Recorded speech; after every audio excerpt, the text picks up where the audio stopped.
Good morning. आज हम जिगर के टुकड़े के बारे में बात करेंगे। कलेजा, जिगर, यकृत और लीवर, ये चारों नाम एक ही है। तो यह लीवर कहाँ होता है, इसके बारे में सबसे पहले हम जानकारी लेते हैं। लीवर हमारे शरीर के अंदर डायफ्राम के नीचे होता है, दाहिनी तरफ। इतना समझ में आ गया।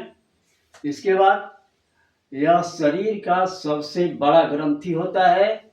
साथ ही साथ इसका वजन 1 किलो 200 ग्राम से लेकर के 1 किलो 500 ग्राम तक होता है। इसमें कोशिका का विभाजन बहुत जल्दी जल्दी होता है, जिसके कारण यह यदि खराब भी हो जाता है या टूट जाता है या छुरा वगैरह लग जाता है तो यह अपनी जगह को आसानी से जल्दी ही ठीक कर लेता है। यह हेपेटिस नामक कोशिका से बना होता है, जिसके खराब होने से हेपेटाइटिस नामक बीमारी होती है। क्योंकि हेपेटाइटिस ही एक ऐसा चीज है जिसके द्वारा यह सही काम करते रहता है।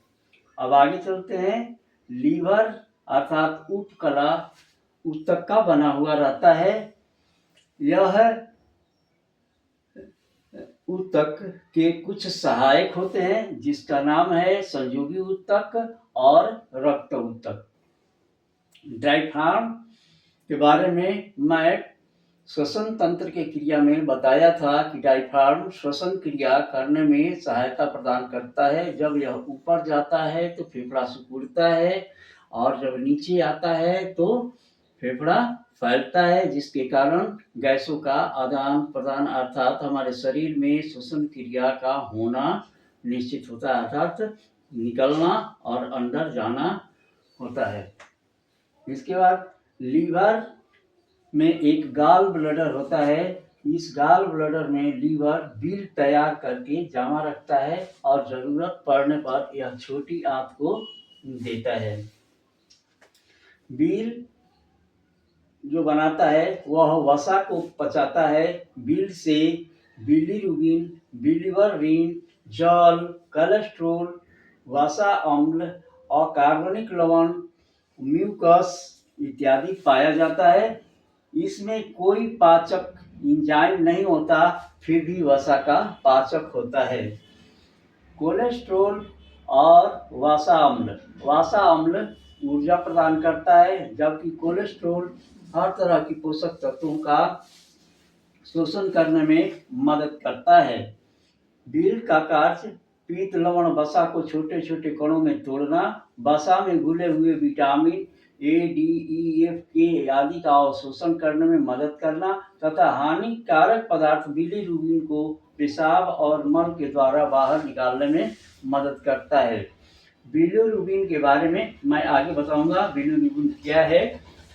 रक्त को यह शुद्ध करता है। जैसे दवा, जहर या शराब यदि हम लेते हैं, जैसे दवा है तो दवा में भी कुछ अधिक डोज हो जाते हैं, या वह दवा हमारे कार्य के लिए नहीं होते हैं, तो उस स्थिति में चाहे दवा हो, चाहे जहर हो, चाहे शराब हो, चाहे हमारे शरीर में कोई बैक्टीरिया हो, उन सबको मारने के लिए लीवर में एक सेल होता है। उस सेल का नाम है कुफर सेल।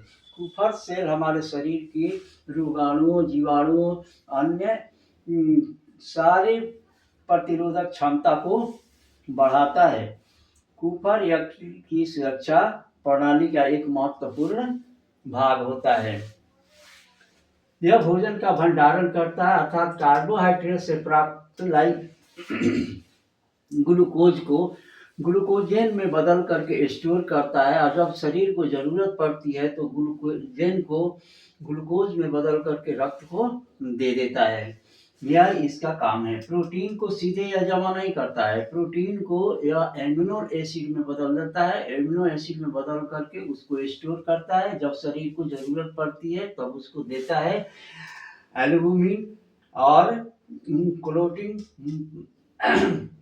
फैक्टर्स प्लाज्मा प्रोटीन से ही बनता है तथा अमोनिया अमोनिया अम्ल को यूरिया में बदलता है। एल्बुमिन क्या है? एल्बुमिन यह ब्लड में पाया जाता है। यह ब्लड में के प्लाज्मा में पाया जाता है। प्रोटीन की कमी को पूरा करता है तथा इसकी कमी से ऊतक में सूजन होती है। ऊतक जब सूजने लगते हैं तो यह समझना होगा कि हमारे शरीर में हीमोग्लोबिन की कमी हो गई है, अर्थात ब्लड की कमी हो गई है। और यह होता कैसे है? बिलो यह होता कैसे है? पहले सबसे समझते हैं कि फाइब्रोनोजेन और प्रोथोडीन लीवर में ये जो बनते हैं, ये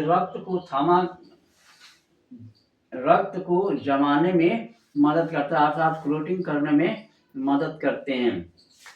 ये दोनों रक्त में रहते हैं। जब हमारा शरीर का कोई अंग कट जाता है तो उससे रक्त निकलता है। रक्त जैसे ही निकलना शुरू करता है, हवा के संपर्क में आने पर यह ब्लड क्लोटिंग जो होता है, अर्थात फाइब्रोजेन और प्रोब्रोथिन जाली के रूप में जम जाता है और जम करके ब्लड को बहने से बचाता है।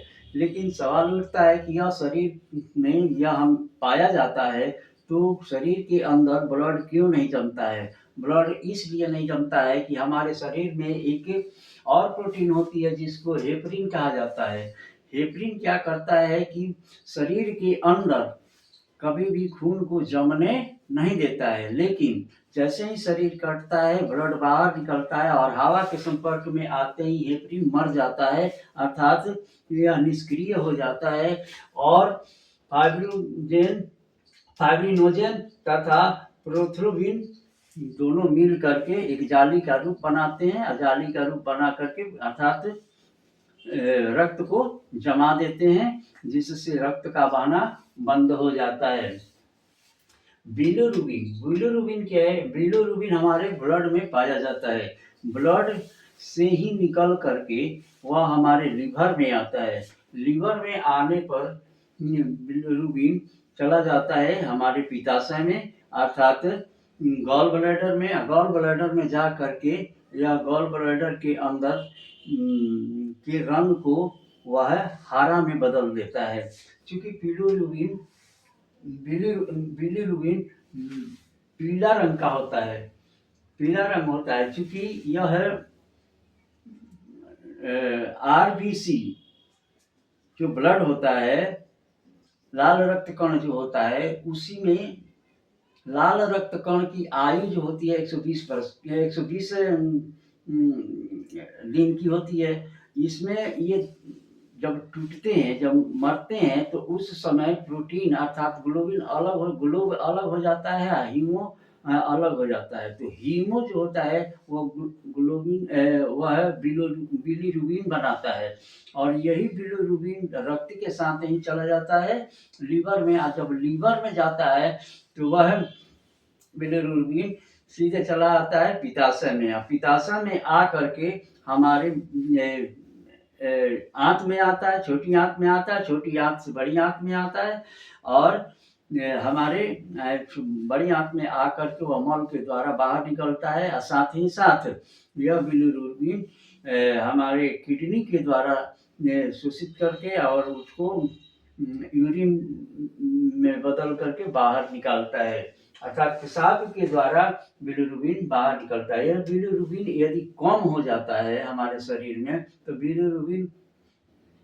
कम है तो ठीक है। आपका यदि ज़्यादा हो गया, बढ़ गया, तो हमें पीलिया रोग हो जाती है, जिसके कारण हमारे आँख हमारे शरीर पीला पड़ने लगते हैं। ये नोक भी पीला हो जाता है, आँख पीला होने लगता है, शरीर त्वचा पीला पड़ जाता है, तो जिसको कहते हैं कि पीलिया रोग हो गया है। यानी बिलीरुबिन के कारण ही हमारे शरीर में पीलिया रोग होती है। यदि हमारे शरीर में इसकी उपस्थिति 0.2 से 1.2 एम तक है तब तो ठीक है, यदि इससे बढ़ गया तो हमें पीलिया रोग समझना चाहिए कि हमें पीलिया रोग हो गया है।